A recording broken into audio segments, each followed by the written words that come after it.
B, I'm here with Claude. How you doing, Claude? It's good to see you, mate. Yeah, we were saying Claude Lucan, yeah. Claude Lucan. Listen, it's been a bit of a traumatic and rough summer for you, I know, in speaking to you personally. I was over the other day in LA, then fortunate enough to go to Norway and to go to Sweden. And everywhere I went, and here in the UK, everywhere I went, fans kept saying to me, "How's Claude? How's Claude?" We know about the thing that came out on Twitter that said you was missing. We found you, but I was really happy when you said to me, you know what, you wanted to do this video, just to sort of talk about, not go into your personal life, but just some of the little issues that have been going on. But first of all, what are you okay now? Well, I wouldn't say I'm okay, but there's still a lot of problems to solve. Hopefully they'll get solved very soon. But when you get personal, you've got a lot of personal problems. Things happen. Your head goes. You do things that people don't understand. And football is my get out. See, people don't know this. Football is my get out. When there's no football on, maybe when football is on, people don't see the other side of things, because I hide it a lot. But things came on top this summer, unfortunately, and not quite recovering yet. But hopefully, soon I will recover. But at least there's the game on Sunday to look forward to, and I'm looking forward to that. I mean, there was the whole missing thing, which had a lot of people shook. What happened with that? Because nobody could get hold of you, nobody could find you. Was it just something that you needed some time to yourself, or what? I stormed out of my house in an argument. I don't want to go into the argument I had. I like to keep that private, but I stormed out. I didn't feel myself. I didn't feel right. I stormed out of the house. I got in the car, drove off. I went missing for a few hours. When I didn't go back home, I went out in the evening. I just didn't know what I was doing. I just, when your head's not right, you just don't know. You just want to get out. The next minute, I'm seeing a thing on Twitter that. The police put it out, didn't they? The police put something out on Twitter, which I regret now. I should have responded straight away, but I didn't, and I don't know why I was a bit scared to respond. I don't know what it was. It just, when your head's not right, your head's not right. You don't know what you're doing. I wish I could explain why I done it. I can't, and I regret I done it. You know what, Claude? I was watching a video the other day with a YouTuber this YouTuber I know. He's a massive YouTuber called Joe Weller. We're more familiar with the kids, but he's a massive YouTuber. He's a young guy, and he did his video on depression. And you know what? The video really took me. He was talking about the fact that people see you all the time and they think that everything's rosy and everything's good. And he was literally saying, like, he's suffered from this depression. It's like a chemical imbalance, and people don't understand it. And is that sometimes when, for no reason, he's just feeling negative about things, and it really, really gave me personally, gave me a more understanding of things, and that's it. Sometimes, isn't it? People don't understand circumstances that sometimes you don't even realise you're depressed yourself. You don't realise you're depressed yourself. You don't even realise it yourself. So it's very difficult for other people to understand it. It's also, I've never really, to be quite honest, recovered from the death of my mum. Very, very close with my mum. Very, very close. And I've never recovered. Yeah. And I find that very difficult. And I made the mistake. I didn't go. I should have gone counselling straight after my mum's when she died. And I mean, she died in front of me as well. I mean, she was ill for a while, for those last few months, but those images of seeing her die in front of me, I don't think I've recovered from it, and I should have took counselling. I didn't take counselling. I regret that at the time, and I don't know. I don't think I've really recovered it. It's, people say I was 7 years, but Yeah, I mean, well, everybody's different. You know, yeah, I mean, everybody's different when it comes to these things, and you know, it's what we have to understand. And do you know, there's another issue I think that's sort of come up with the whole situation that sort of happened with you, and that's the situation of trolls on, particularly on Twitter. Now, you know what? We see it all the time. You know, I mean, there's some people on Twitter, and it's almost not just Twitter, on various different social media platforms, and basically it's like their mission in life to just troll people. And you've been subject to a lot of that, haven't you? But Robbie, that's not the main reason why. Let me put it clear.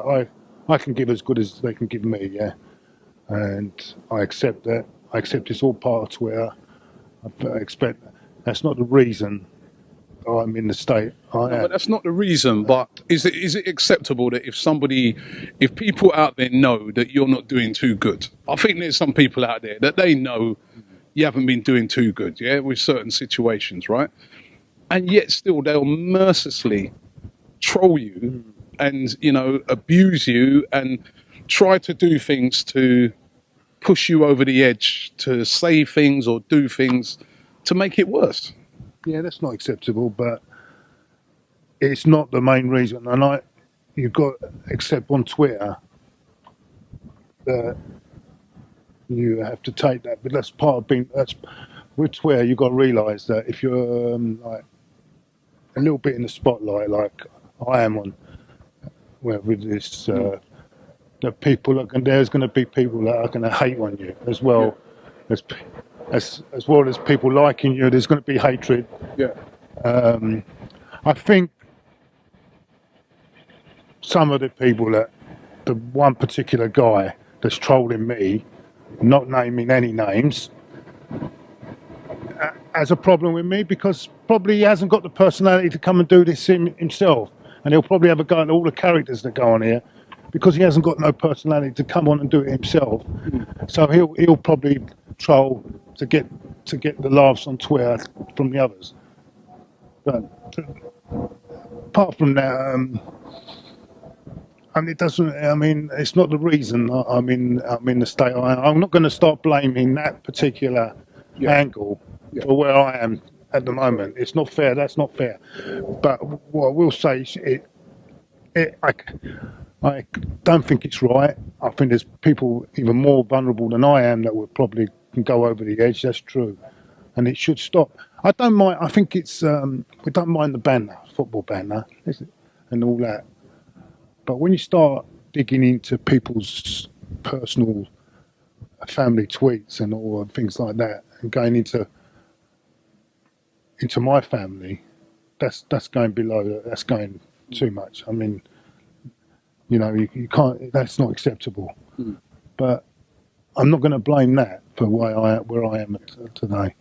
I think I've got to apologise to you a bit as well because when a lot of things were sort of gone down and that, and I was saying to you when I spoke to you, I was saying, Claude, I don't think we can interview you no more because, you know, there's people out there saying to us, you know what, it's like you're exploiting Claude. You know, you see he's in a bad way, and you're interviewing him. But then, you know what, in talking to you, you really sort of, you've kind of taught me to sort of get interested in depression, which I have done. I've read up and done a lot of research on it. And when you were saying to me at the time that actually, you know what, I doing interviews and doing all that stuff is like a release for me, and it really, really helps me. I didn't understand at first, and I said to you, no, actually, sorry, Claude, we're not going to be able to do no more interviews. But then when I watched like Joe Weller's interview and when I read up certain things about it, I realised that actually I'm being so wrong here because I shouldn't be treating you in that way. I should be trying to help you. And if you're saying to me that this is what you enjoy, you love Arsenal, you love talking about Arsenal, and that helps you, I should never be, and that's why one of the reasons why I'm glad we're doing this interview. My get out. This football is my get out. This is the whole football thing is my get out. Without my football, I'm complete. I think, in fact, to be honest with you, if I didn't have the football, I would probably wouldn't be here today. And that's being quite frank with you, because I've got nothing else. I've got nothing else in my life. That's not what I've got now. And people might say, "What a sad guy, what a sad kid," but that's how I am. And they're entitled to that opinion. But I don't know. Bro. I'm looking forward to Sunday. It'll be great to be back. It depress you again after that? No, it's a different kind of depression.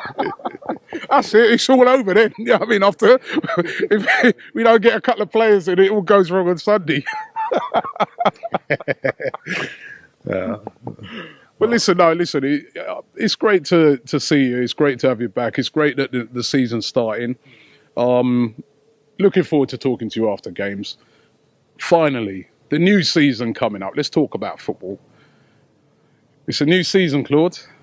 How are you feeling about the season? Is Mourinho's at Chelsea, Conte at... Sorry, Mourinho's not at Chelsea, he's at Man United. Conte at Chelsea, Klopp, all these managers coming in now. Guardiola at City. It's going to be such an interesting season, isn't it? We've got to buy this, we've got to buy that. But you know what, Robbie? I don't think it's just about buying players. I think the mentality's got to be changing. The whole mentality, the way we set up, the way the manager tactically is, it's got to change completely. Because we'll still make the same. We get a top striker, we get a top defender. Where it's still the mentality's got to change amongst the players, and it's not. When I mean mentality, I mean. They've got to hurt to lose. It's got to hurt them to lose, and I don't think that hurts them to lose. There's no leadership in the team. Well, maybe this new guy, this Granit Xhaka guy, playing players out of position, or playing. That's got to change. It's not just about. I watch us play, and when things are going well and when we're doing well, it's great. But when we're not doing well, and we have to dig the results out, we can't do that. Man United's an example. I mean, everyone goes on about. We've got to buy this, we've got to buy that. Let me tell you something. Last season, would you have swapped Leicester's back four before the start of the season? Would you have swapped Leicester's back four for ours? No, that's a good. No, would you? No, I wouldn't have done. No. Would you have swapped any of their players for ours? Before, no. Yeah, exactly. I wouldn't. You wouldn't, right? In my view, we had better players. Everyone goes on. We need this. We need that. But were people saying, what did Leicester need before the start of the season? Did people say, "Oh, Leicester need that to win the league"? No, they didn't. They went on to win the league. It's not only just that; it's about organising your teams, at certain times, and they've done it. They've done it perfectly. They played the right way, and they changed their way of playing. They play 4-4-2, which as well is good. Why can't we play? Why are we always rigid into the way we play as well? Why can't we change it? The manager's got to show different ideas as well. And now, what's happening?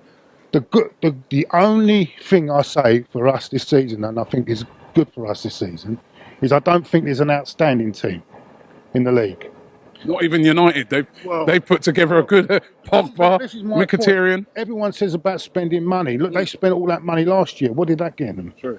They spent 200 million. Did that improve them? No, it didn't. It's putting in players into play, getting a team pattern and everything. You look at Man City. I think Man City might struggle at the start because the style of play. We might struggle with that style, and it showed on Sunday that they were making a lot of errors playing that way. The way they were playing, and there was quite a calamity where we missed an open goal, right? But so they're gonna take time. It's not cut and dry. There's not one team I can say. The only one I think, and no one's going to... No, the only team I can see that looks good, pre-season, I know it's hard to say but the only team that really looks good to me at the moment is Spurs. Because Spurs are a young team. I showed you all that sympathy. You've got to mention them again. No.